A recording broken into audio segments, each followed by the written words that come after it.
What is up, guys? This is Luke with TheCubicle, and today we have a big unboxing from TheCubicle.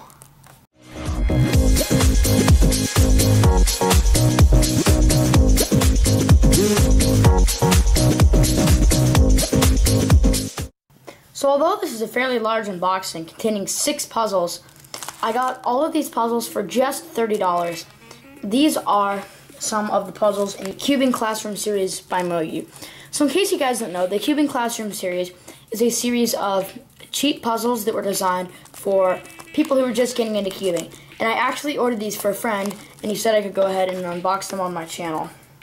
So like I said, I believe there's 6 different puzzles in here. So let's get into this. I'm actually pretty excited to see how these perform. So this is the MF3RS budget 5x5. Here we have the Skewb in the Cubing Classroom series. I forget the exact name of this. We have the 2x2 MF2C. Here we have, this is the 5x5 in the series, the MF5. The Pyraminx, once again, I forget the name of this Pyraminx. I think it might just be a Mofang JiaoShi Pyraminx. Finally, we have the MF4 4x4 in this series. So let's just go ahead and start with the 2x2. So once again, these are intended for people who are just getting into cubing, and they're supposed to be very, very cheap. But they're also supposed to be a pretty good quality for beginning cubers. I'll also probably be setting these up for my friend. So here it is, and this puzzle was just $30. Just holding it here right now, it actually reminds me of a bit of a Wapo. Just go ahead and give it first turns. That is actually very nice. A lot nicer than I was expecting it being for just $2. Or $3, excuse me. So yeah, at just $3, this is actually a pretty great puzzle. It's extremely smooth. Like, just going like this, it's very, very, very smooth. It is a bit sluggish. I don't really think it's that sluggish. What have I done? And for being just $3, this is an extremely, extremely amazing puzzle. Let's go ahead and check the corner cutting. Yeah, really good. Over 45. Turning is very smooth. It is a bit sluggish, but just a bit. But yeah, I am extremely impressed with this. I was not expecting this really to be that good. It has a bit of a sandy feel, but I think once I lube it up, it will be performing very, very nicely. So, great job on this one for producing a pretty good quality 2x2 for just $3. But yeah, this is pretty awesome. I'm definitely happy with this. If you are getting into cubing and you're just looking for a cheap puzzle, highly, highly recommend this. Let me go ahead and lube it up. Alright, so I put in some DNM37. Definitely took care of the speed problem. Now it's performing super, super nice. Amazing corner cutting. Turns really smooth. Pretty much covered the sandy feel. There is a bit of dirt on it when I just received it. It's actually coming off a bit on my finger. But yeah, very pleased with this one. Let's go ahead now and move on to the MF3RS. I've heard that this is one of the best budget cubes out there. So I have some high expectations for this puzzle. So when I'm taking it out here and just holding it, it is pretty heavy. It definitely feels quality for a budget cube. Let's go ahead on here with first turns.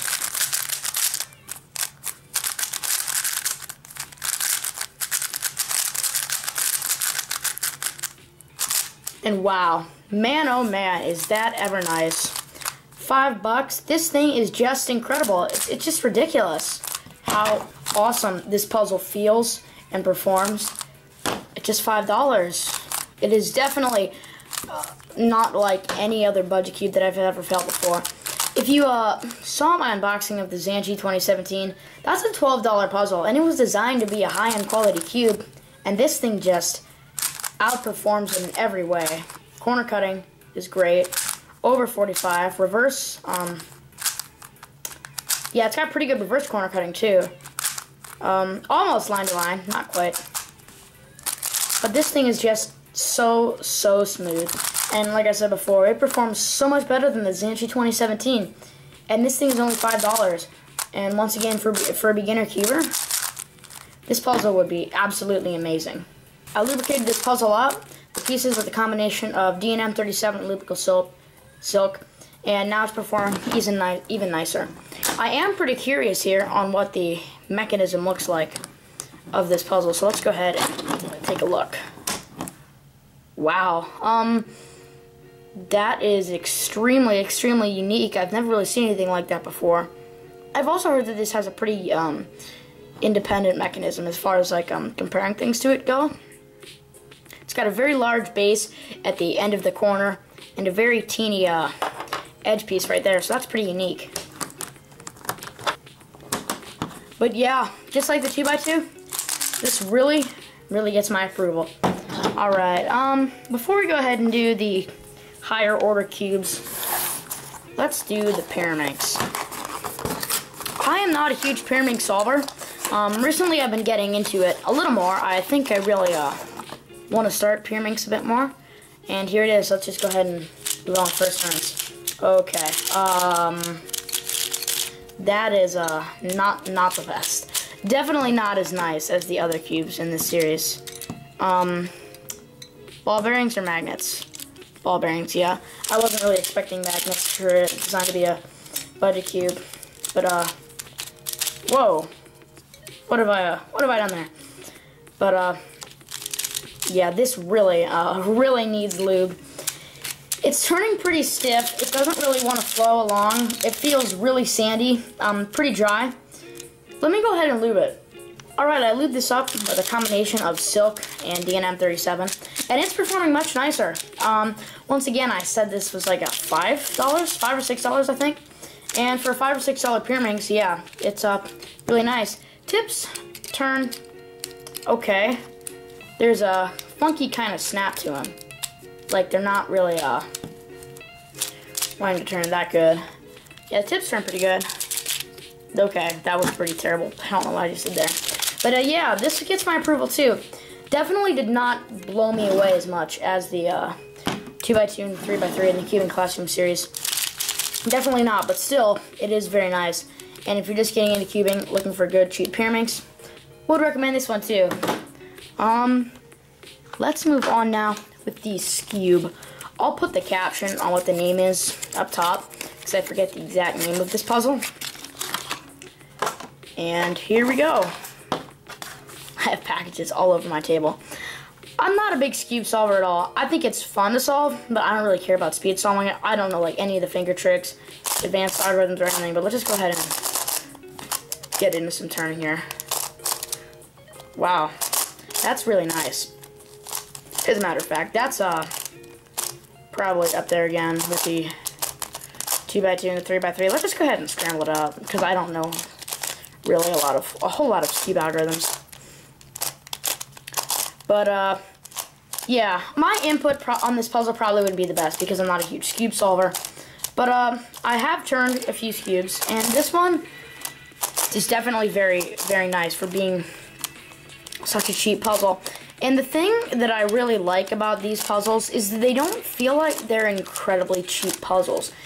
They feel like they're in the mid-price range, but they're really down there with budget puzzles. And that's something that's really standing out to me. It's just their overall high performance. We're almost done with solve here. Skewb solvers, sorry. I know that was pretty painful. But, yeah, once again, really excellent. I don't really think I'm going to have to lube this one. I don't know if it came pre-lubed. Looks like maybe a little bit. But, it feels very nice. Once again, this gets my approval. It is a lot nicer than the Pyraminx, so this is where I'm a little bit nervous now as we go ahead and get into the higher order puzzles on how these are going to perform. Never really turned a budget 4x4 or a budget 5x5 before. These things are super cheap. I think this one was $5 and the 5x5 was $6. Let's go ahead and get on here with first turns. Actually, that's... Whoa, okay. Geez. Catching a lot here. And a lot of this is not the cube, it's me, because I suck at just doing, algorithms really proficiently on higher order cubes. I just catch a lot But, wow. This is pretty nice, too. This is probably the worst one that I've done so far. It still is really nice. This is definitely very, very sandy and a bit of a gravelly feel to it. It is pretty sluggish, too. But yeah, once again, you have to look at this cube for being what it is. It's also really tight, too. Looks like these center caps might be a bit of an issue. They're pretty loose and they're wiggling around. But this one definitely needs a bit of work to it, so let me go ahead and lube it and I'll be back. Alright, so we're back. After lubing this 4x4, once again, I am just so impressed with it. And, it has a very, very nice, like, a 3x3 solve. One problem I did have, though, is that it was pretty tight, and on the last layer, when doing algorithms, it caught a bit, and I don't really want to loosen it, because these center caps look to me like they're prone to popping, or, coming out. Yep. Very nice cube. And let's move on to the final cube in the cubing classroom unboxing, the MF5 5x5. This is where they're really starting to get a little suspicious. I'm having a hard time believing that they could produce a, quality 5x5 for $6. Of course, I was like blown away by all these other cubes, so let's go into first turning it. Oh my gosh, I am wrong. Wow, this is just incredible.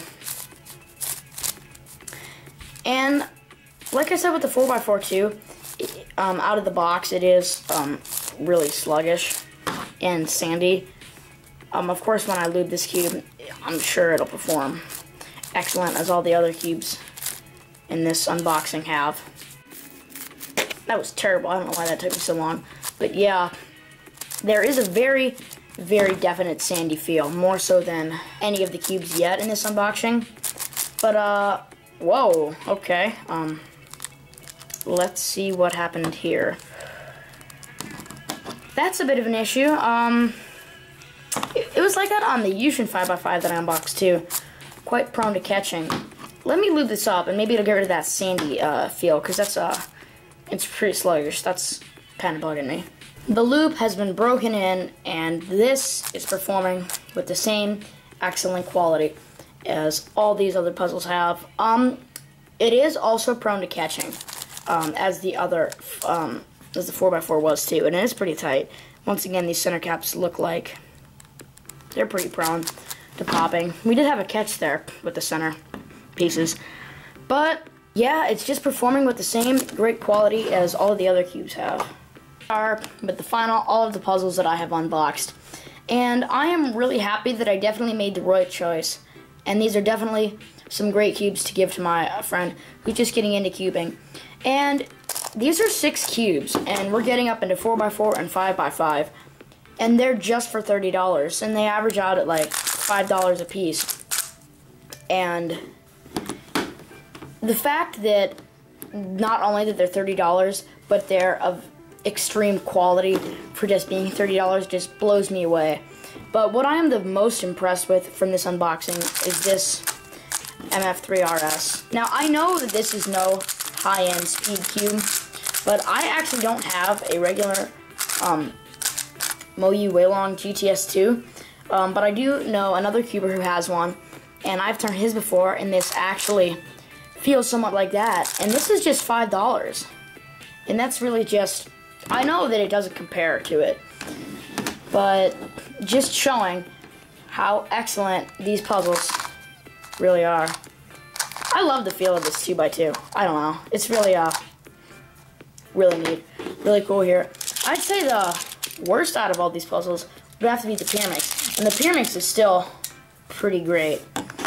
But this is probably the most satisfied and happy that I've ever been, probably, with any unboxing. I would definitely recommend all of these puzzles, or any of the puzzles in the Cubing Classroom series, if you're just getting into cubing. But thank you guys for watching this video, and we'll see you next time.